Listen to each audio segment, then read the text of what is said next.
Hello students. Relation के lecture number 7 में आज हम लोग पढ़ने वाले हैं इक्विवेलेंस रिलेशन। ये बहुत ही इम्पॉर्टेंट रिलेशन है। ये कॉम्पिटिटिव एग्जामिनेशन हो चाहे आपका 11th-12th के एग्जामिनेशन हो, देखेंगे इसमें ये खूब पूछा जाता है।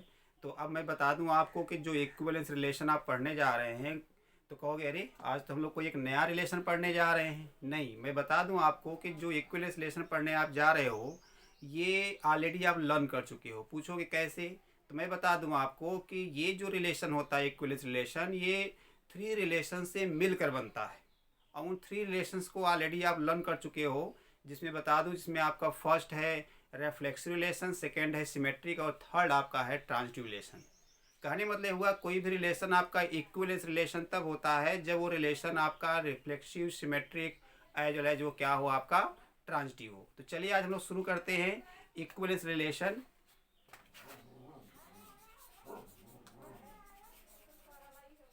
इक्विवेलेंस रिलेशन, तो देखिए हम कहते क्या है, इसको डिफाइन करने के लिए हम कैसे कहेंगे, a relation R on set A is said to B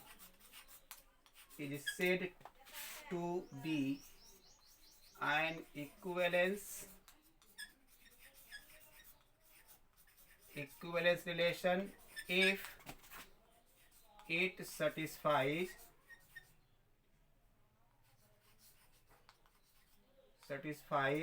following condition। तो देखिए फॉलोइंग कंडीशन में आपका फर्स्ट क्या है, फर्स्ट आपका कंडीशन क्या है। देखिए फर्स्ट कंडीशन ये है कि आपका जो है आर इज क्या होना, आर इज रिफ्लेक्सिव हो, आर इज रिफ्लेक्सिव,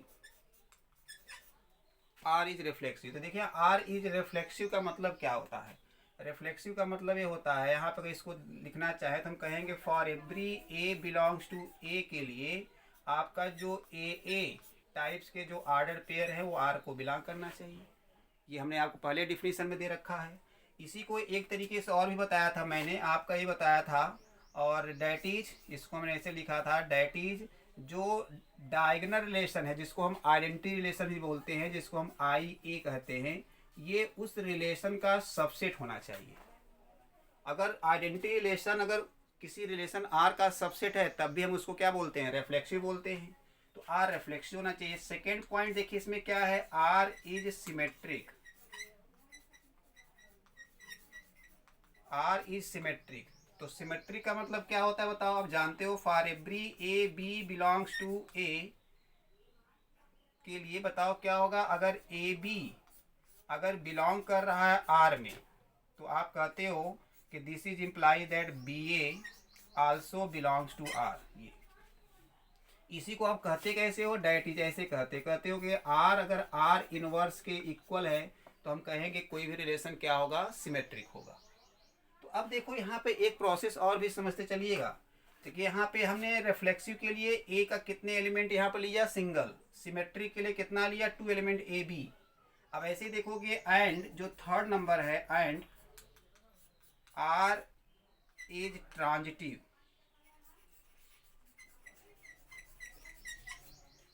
आर आपका ट्रांजिटिव हो। ट्रांजिटिव का मतलब जान ही रहे हो, for every A B C belongs to A के लिए क्या होगा, अगर ए बी आर में है एंड बी सी भी आपका आर में है तो आप कहोगे कि सर जो है ए सी भी कहाँ होना चाहिए, आर में होना चाहिए।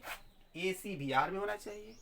कहने मतलब ए रिलेटेड टू बी है, बी रिलेटेड टू सी है, ए बी से बी सी से, तो ए सी से होना चाहिए। तो इस टाइप के रिलेशन को हम क्या कहेंगे, ट्रांजिटिव रिलेशन कहेंगे। और इसी में एक बात और हमने बताया था डैट इज करके कि आपका आर कंपोज विथ आर, अगर ये सबसेट हो जाए आर का तो हम कहेंगे वो रिलेशन क्या होगा, ट्रांजिटिव होगा। कहने मतलब हुआ किसी भी रिलेशन को अगर आपको इक्विवेलेंस कहना है तो आप कहेंगे कि वो रिलेशन इक्विवेलेंस तब होगा जब आर रिफ्लेक्सिव हो, सिमेट्रिक हो और ट्रांजिटिव हो। कहने मतलब ये हुआ बेटा कि अगर आपको इक्विवेलेंस प्रूफ करना है, इक्विवेलेंस आपको डिसाइड करना है, तो आप किसी भी रिलेशन के लिए आपको रिफ्लेक्सिविटी चेक करनी पड़ेगी, सिमेट्री चेक करनी पड़ेगी और ट्रांजिटिविटी चेक करनी पड़ेगी। चलिए हम कुछ अब एग्जाम्पल लेते हैं, उस एग्जाम्पल के हेल्प से समझते हैं कि हमारा जो रिलेशन है वो इक्विवेलेंस है या नहीं है। आइए,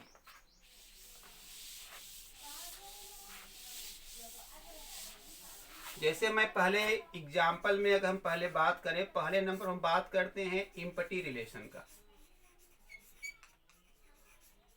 देखो ये इम्पटी जो रिलेशन होता है, इस इम्पटी रिलेशन की अगर हम लोग बात करें तो देखोगे ये रिफ्लेक्सिव नहीं होता, ये रिफ्लेक्सिव नहीं होता, बट ये सिमेट्रिक होता है, ये सिमेट्रिक होता है और ये ट्रांजिटिव भी होता है, ये ट्रांजिटिव भी होता है, लेकिन रिफ्लेक्सिव नहीं होता। क्यों नहीं होता रिफ्लेक्सिव? क्योंकि रिफ्लेक्सिव के लिए आपने कहा था अगर किसी सेट ए पर, मान लीजिए ए बी है, इस सेट ए पर अगर आर डिफाइंड हो रहा है तो इस आर के अंदर क्या होना चाहिए, ए ए बी बी तो जरूर होना चाहिए, बाकी कोई हो चाहे ना हो। ये आपने प्रीवियस, हमने आपको वीडियो में आपको मैंने पढ़ा चुका है, तो उसमें आप जाकर देख सकते हैं। तो अब यहाँ देखिए ए बी है तो ए ए बी बी तो होना ही चाहिए, लेकिन आप कह रहे हो कि इम्पटी है। भाई आर को ऑलरेडी, आप आर को ऑलरेडी इम्पटी ले रहे हो, तो इसमें ए ए बी बी टाइप के ऑर्डर पेयर की बात ही नहीं कर सकते, इसका मतलब ये रिफ्लेक्सिव नहीं है। लेकिन देखो कि अगर आर इक्वल टू ये है, बताओ आर इनवर्स क्या होगा, ये फाई होगा, और जब फाई होगा तो आर आर इनवर्स इक्वल, इसलिए सिमेट्रिक है। और आर इक्वल टू फाई है, और इसका एक बार आर लिख करके इसका आर का आर के साथ कंपोजिशन निकालोगे तो फाई आएगा, और ये सबसेट ऑफ आर है, इसलिए ट्रांजिटिव है। इसका मतलब हुआ कि जो इम्पटी रिलेशन होता है वो आपका इक्विवेलेंस नहीं होता। वहाँ पे इक्विवेलेंस न होने में रीजन क्या है? क्योंकि इसकी रिफ्लेक्सिविटी वैनिश कर जाती है, रिफ्लेक्सिविटी नहीं जो है वैलिड होता है। आइए दूसरे एग्जाम्पल की बात करें। दूसरे एग्जाम्पल हम लोग बात करते हैं डायगोनल रिलेशन। अगर हम लोग डायगोनल रिलेशन की बात करें तो देखोगे जो डायगोनल रिलेशन है, मैं बता दूं आपको कि ये रिफ्लेक्सिव भी होता है, ये रिफ्लेक्सिव भी है, सिमेट्रिक भी है, और बता दें आपको कि ये ट्रांजिटिव भी है, ये ट्रांजिटिव भी है। आपका जो डायगोनल रिलेशन, जैसे आप कहा जाए, मान लो कोई भी हम रिलेशन लिखते हैं आर ऑन ए, और ए में ले लिया, चलो हमने ए बी ले लिया, तो बताओ आइडेंटिटी रिलेशन क्या होगा? यहाँ पे आइडेंटिटी जब लिखोगे या आर लिखो, आर को आइडेंटिटी करो तो क्या आएगा? ए ए बी बी। जो रिलेशन का नाम है वो डायगोनल रिलेशन है, आइडेंटिटी रिलेशन। तो ये हमारा रिलेशन, अब देखो ये रिलेशन हमारा रिफ्लेक्सिव है कि नहीं है? है। क्यों? क्योंकि अगर मैं आइडेंटिटी लिखूंगा इसके ऊपर तो आइडेंटिटी भी यही आएगा, ए ए बी बी ही आएगा। इसका मतलब क्लियरली यहाँ पे जो आइडेंटिटी रिलेशन है वो सबसेट है आर का, इसका रिफ्लेक्सिव है। अब इस आर का इनवर्स निकालोगे तब भी वही आएगा, सिमेट्रिक है। अब आर का आर के साथ कंपोजिशन निकालोगे तो आर ही आएगा, अरे ट्रांजिटिव भी है। तो इसका मतलब बता दें आपको कि ये जो डायगोनल रिलेशन होता है, ये डायगोनल रिलेशन आपका जो है रिफ्लेक्सिव है, सिमेट्रिक है, ट्रांजिटिव है, इसलिए आपका ये क्या है? इक्विवेलेंस है, इक्विवेलेंस। ये आपका इक्विवेलेंस रिलेशन है। ऐसे ही देखेंगे और भी हमें एग्जाम्पल की अगर हम लोग बात करें, जैसे एक थर्ड एग्जाम्पल मैं ले लूँ, चलो मैं ऐसे ले लेता हूँ, ऐसे R R on set A पे हमने ले लिया, चलो 1 2 3, तो क्या लिया? As R is equal to मैंने ले लिया 1 1 2 2 3 3 1 2 2 1, जैसे हमने ये ले लिया। अब हम पूछ रहे हैं, बताइए ये रिलेशन आपका इक्विवेलेंस है कि नहीं है? तो आप कहोगे कि देखो इक्विवेलेंस प्रूव करने के लिए आप कहोगे पहले हम इसके ऊपर आइडेंटिटी लिखें। अगर हम आइडेंटिटी लिखें तो आइडेंटिटी क्या होगा? 1 1 2 2, आइडेंटिटी लिखे हम तो 1 1 2 2 3 3, ये आइडेंटिटी रिलेशन है। अब देखो ये आइडेंटिटी रिलेशन इसमें है ना, इसका मतलब हुआ यहाँ पे देखोगे क्लियरली जो है आपका, क्लियरली जो आपका आइडेंटिटी रिलेशन है वो आर का सबसेट है। इसका मतलब ये हुआ, इसका मतलब ये हुआ कि आर विल बी रिफ्लेक्सिव। तो देखो आर तो रिफ्लेक्सिव है, आर इक्वल टू ये दिया है। अब बताओ नाउ अगर आप आर इनवर्स निकालोगे तो क्या आएगा? बताओ इसका इनवर्स निकालो तो क्या आएगा? 1 1 2 2 3 3। अब देखो यहाँ पे 1 2 का क्या मिलेगा आपको? 2 1, और 2 1 का क्या मिलेगा? 1 2। तो अब यहाँ देखो ये क्या है, ये आपका आर है, वही है आपका आर ही है। तो इसका मतलब क्या हुआ, देयरफॉर यहाँ पे R is equal to R inverse हो गया। तो इसका मतलब क्या है, आर विल बी सिमेट्रिक। तो आर आपका सिमेट्रिक हो गया। अब देखो अगर हम ट्रांजिटिविटी की बात करें तो देखो यहाँ पे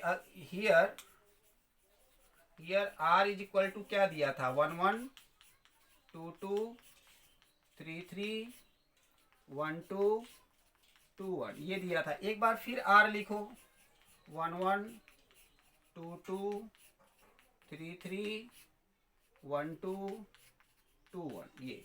अब क्या करेंगे, आर का आर के साथ कंपोजिशन निकालेंगे। अगर ये आर का सबसेट हो गया तो हमारा ट्रांजिटिव हो जाएगा।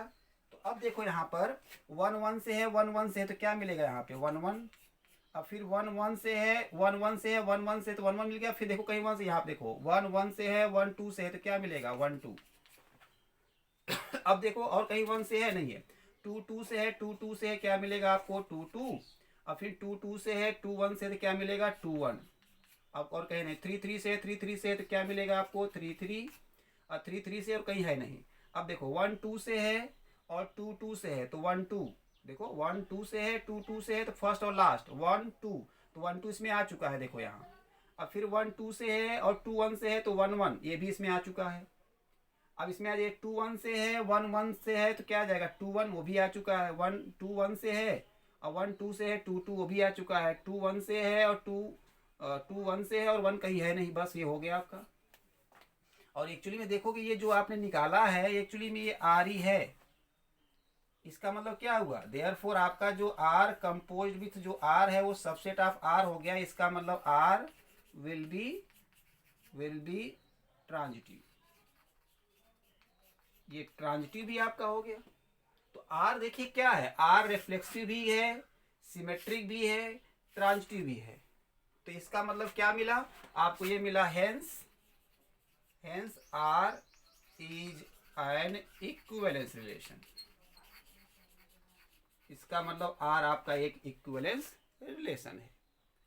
तो चलिए, तो हमारा ऑर्डर पेयर के फॉर्म में दिया था, तो वेरी सिंपल है, आपको ये चेक करना कि वो रिफ्लेक्सिव सिमेट्रिक ट्रांजिटिव है कि नहीं। अब हम एक एग्जांपल लेते हैं दूसरा और उसको हम चेक करने का प्रयास करते हैं कि हमारा वो रिलेशन जो है इक्विवेलेंस है कि नहीं। जैसे हमने ले लिया 4 नंबर पे,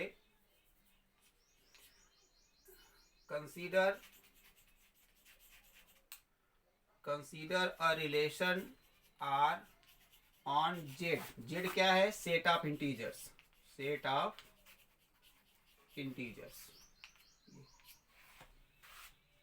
as a related to b implies that m divides a minus b for every a b belongs to z and यहाँ पे जो m है greater than 0 also belongs to z। ये पॉजिटिव इंटीजर है, पॉजिटिव इंटीजर ले लिया हमने कोई भी, ये है। अब देखो हम इसको चेक करना है कि ये रिलेशन हमारा इक्विवेलेंस है कि नहीं है। तो पहले देखिए, आप जानते हैं रिफ्लेक्सिव है। कैसे रिफ्लेक्सिव के लिए क्या करते हो, a रिलेटेड टू a। तो जब a रिलेटेड टू a लोगे तो यहाँ पे क्या होगा, m divides a minus a। और जब a माइनस a 0 तो क्या m 0 को डिवाइड करेगा, ऑब्वियसली डिवाइड करेगा। ये रिजल्ट आप ऑलरेडी लर्न कर चुके हो लास्ट वाले वीडियो में, प्रीवियस वीडियो में। तो यहाँ पे देखोगे फॉर रिफ्लेक्सिव के लिए क्या लिखेंगे, a related to a implies that m divides a minus a। तो यहाँ पे आपका आ जाएगा m डिवाइड 0। ये क्या है, ये ट्रू है, ये ट्रू है। इसका मतलब क्या हुआ, r इज रिफ्लेक्सिव। इसका मतलब r रिफ्लेक्सिव है। लेकिन देखिए अगर हम लोग बात करें फॉर सिमेट्री, अगर हम लोग सिमेट्री के लिए बात करें, जैसे यहाँ रिफ्लेक्सिव के लिए बात किया, सिमेट्री के लिए बात किया, तो क्या लेकर चलेंगे हम लेके चलेंगे a रिलेटेड टू b और लाएंगे क्या, b रिलेटेड टू a मिल जाए। a रिलेटेड टू b लेके चलेंगे, कुछ सिस्टम आगे बढ़ने के बाद b रिलेटेड टू a मिल जाए। इसका मतलब a b भी r में है, b a भी r में है। तो a रिलेटेड टू b भी क्या लिखोगे, m divides a minus b। अब देखो यहाँ से अगर m divides a minus b को अगर हम माइनस बाहर ले लें तो क्या हो जाएगा, b माइनस a। अगर मैं कहूँ कि क्या 5 जो है माइनस 20 को डिवाइड करता है, तो कहोगे यस बिल्कुल डिवाइड करता है। डिवाइड करने मतलब रिमाइंडर 0 आएगा। तो 5 डिवाइड्स माइनस 20, यस। क्या यहाँ से अगर माइनस हटा दे तो क्या 5 डिवाइड्स 20, यस। अरे नेगेटिव लगा दोगे तब भी डिवाइड करेगा, रिमाइंडर जीरो आएगा। नेगेटिव जो है हटा दोगे तब भी रिमाइंडर जीरो आएगा। इसका मतलब यहाँ से अगर हम माइनस हटा दें तब क्या आएगा, ये आ जाएगा M also divides B minus A. तो जब ए माइनस बी था तो ए रिलेटेड टू बी था, और जब बी माइनस ए आ गया तो यहाँ क्या हो जाएगा, बी रिलेटेड टू ए। इसका मतलब क्या हुआ, देयरफॉर आर इज सिमेट्रिक। इसका मतलब आर आपका सिमेट्रिक भी हो गया। अब आइए बात करते हैं इसके ट्रांजिटिविटी की, ये ट्रांजिटिव है कि नहीं है। तो देखा होगा इस एग्जाम्पल को मैंने ट्रांजिटिव में कराया है आपका जो है फॉर ट्रांजिटिव। तो देखोगे ये रिजल्ट आपका ट्रांजिटिव ही है। फॉर ट्रांजिटिव के लिए क्या लेके चलेंगे, A related to B and B related to C implies है। देखो ए रिलेटेड टू बी होगा तो क्या होगा, M divides A minus B, and अगर बी रिलेटेड टू सी है तो M divides B minus C. तो अगर m divides a minus B है तो a माइनस बी को हम लिख सकते हैं क्या, mx। आप जानते हो कि अगर a डिवाइड कर रहा है b को तो मान लो m टाइम्स गया होगा, रिमाइंडर जीरो आएगा, तो b को क्या लिख सकते हैं, इसका मल्टीप्लाई करेंगे am, अब प्लस जीरो करेंगे तो कोई मतलब है ही नहीं है। तो क्या हो गया, अगर b को अगर a डिवाइड कर रहा है तो b को लिख सकते हैं क्या, डिवाइजर इंटू क्वेसेंट। तो उसी तरह यहाँ लिख दिया। एंड यहाँ लिखो, बताओ b माइनस सी को क्या लिखोगे आप, b माइनस सी को लिखेंगे एम वाई। अब देखो हमको लाना क्या है, a रिलेटेड टू b, हमको ये लाना है a related to b and b related to c implies that a related to c, हमको ये लाना है। अगर ऐसा है, ऐसा लेकर चलेंगे तो हमको a रिलेटेड टू c लाना है। अब a रिलेटेड टू c लाने का मतलब हुआ यहाँ b है ही नहीं, तो आपको किसी तरीके से यहाँ से इस b को हटाना है। तो आप बताइए क्या ऐसा किया जाए कि b यहाँ से आपका हट जाए। तो कहोगे सर इन दोनों को आपस में मल्टीप्लाई करें, ऐड करें, सब्ट्रैक्ट करें, क्या करें। तो आप देखोगे कहोगे इन दोनों को ऐड कर दें तो क्या होगा, a minus B plus B minus C is equal to, इन दोनों को ऐड करोगे तो m कॉमन ले लो, x प्लस वाई, तो b भी कैंसिल हो गया। यहाँ से क्या आ गया, a minus C is equal to m, z कह देते हैं जहाँ z क्या है, x प्लस वाई। तो अब देखो यहाँ पर a minus C equal to M Z है, इसका मतलब m divides a minus C, इसका मतलब यहाँ से क्या हो गया, a रिलेटेड टू c हो गया। तो देयरफॉर ये क्या हो गया, r इज ट्रांजिटिव। तो r ट्रांजिटिव हो गया। तो आपने देखा कि यहाँ 10 आपका r इज रिफ्लेक्सिव, सिमेट्रिक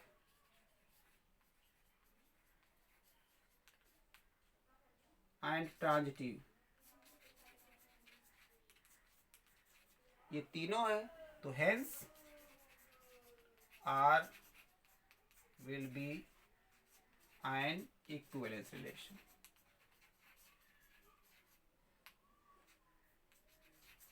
इसका मतलब आपका R क्या है, आपका इक्विवेलेंस रिलेशन है। तो देखिए अभी हम इक्विवेलेंस रिलेशन पे मैं बता दूं आपको कि अभी एक हमने प्रॉब्लम वाला जो है हम वीडियो आपको बनाने वाले हैं जिसमें सिर्फ प्रॉब्लम ही प्रॉब्लम रहेंगे।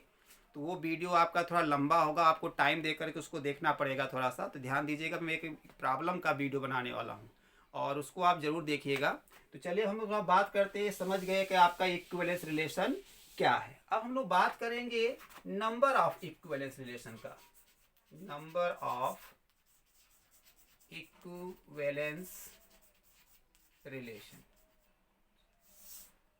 देखिए नंबर ऑफ इक्विवेलेंस रिलेशन की हम बात करें तो देखिए इसमें थोड़ा इसका निकालने का जो फार्मूला है, इस फार्मूले को जो है डिराइव किया था बेल ने, इसलिए उन्होंने एक, चूंकि भाई इसमें मिले क्या, नंबर ऑफ इक्विवेलेंस रिलेशन, तो नंबर मिलेगा, इसलिए उन्होंने उसका नाम दिया बेल नंबर। अभी आगे जाकर देखेंगे जो है मैथमेटिकल जो है आपका थ्योरी में आपका बेल, स्ट्रिंगलिंग, लेग्रांज है ना, ये सब अलग अलग अपना कॉन्सेप्ट दिए है। तो वहाँ पे एक बेल ने दिया हुआ है। तो देखिए हम इसको लिखते कैसे, थोड़ा ध्यान दीजिएगा। मैं कह रहा हूँ कि the number of equivalence relation on set ए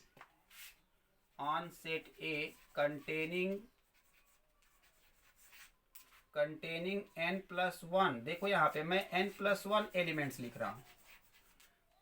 अरे n+1 का मतलब ये हुआ जैसे 10 है तो 10 को क्या लिख दोगे आप, 9+1। अगर 15 है तो 14+1, इस तरह से लिख दे रहा हूँ, थोड़ा सा आपको समझने में आसानी रहेगा फार्मूले को।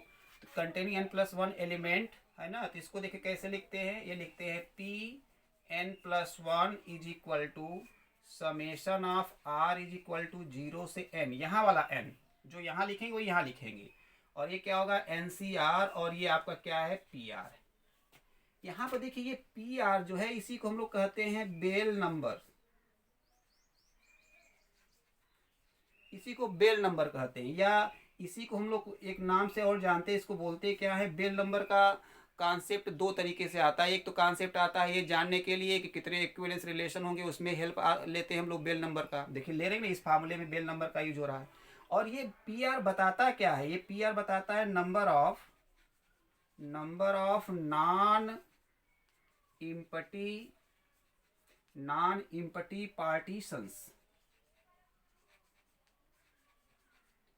पार्टीशंस ऑफ अ सेट, है ना। किसी भी सेट के जो है नॉन इम्पटी पार्टीशन का मतलब जान ही रहे हो ना भाई, घर है, एक घर है, इस घर को हमने देखो क्या किया, इसे डिवाइड कर दिया, तो 1 2 3 4 4 पार्टीशन हो गए।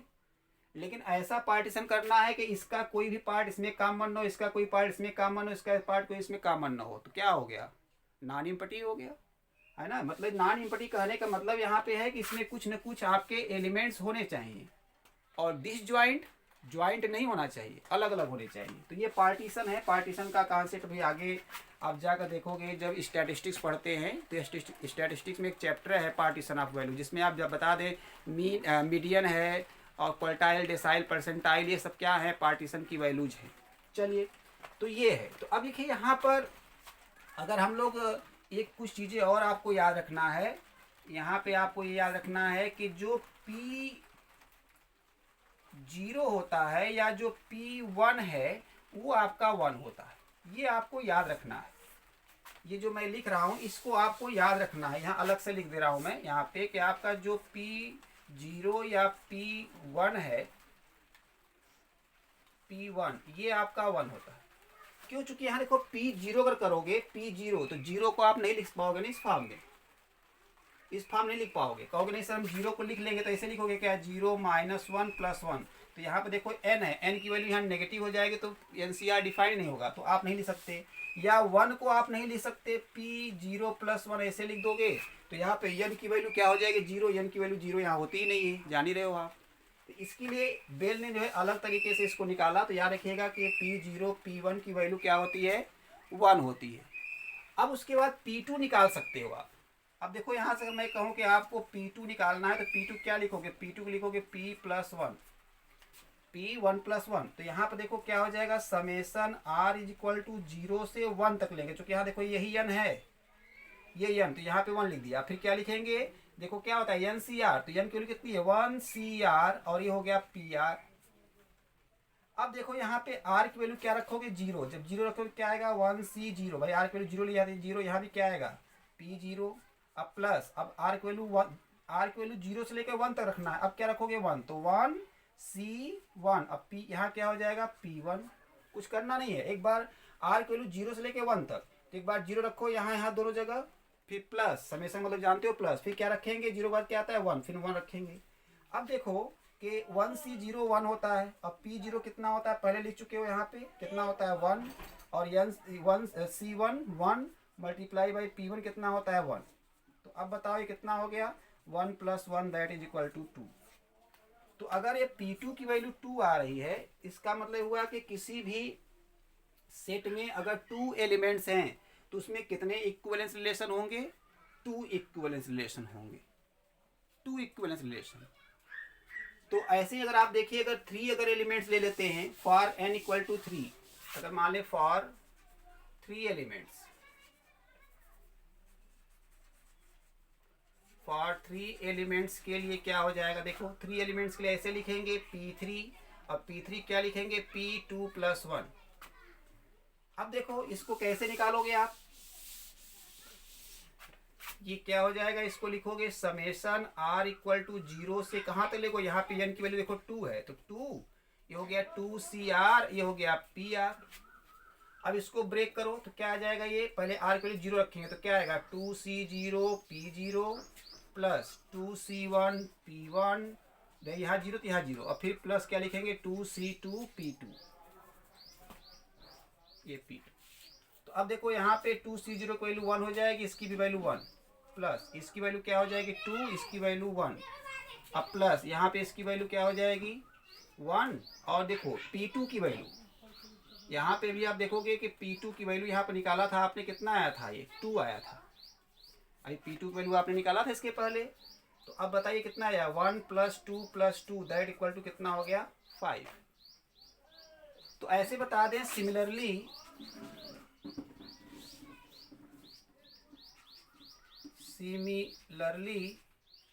अगर आप निकालोगे P4 निकालोगे तो देखोगे इसके बाद ये 15 आता है, फिर आप जो है P5 निकालोगे तो देखोगे ये 52 आएगा, है ना। तो ऐसे आप जो है चाहो तो आगे भी आप ऐसे निकाल सकते हो।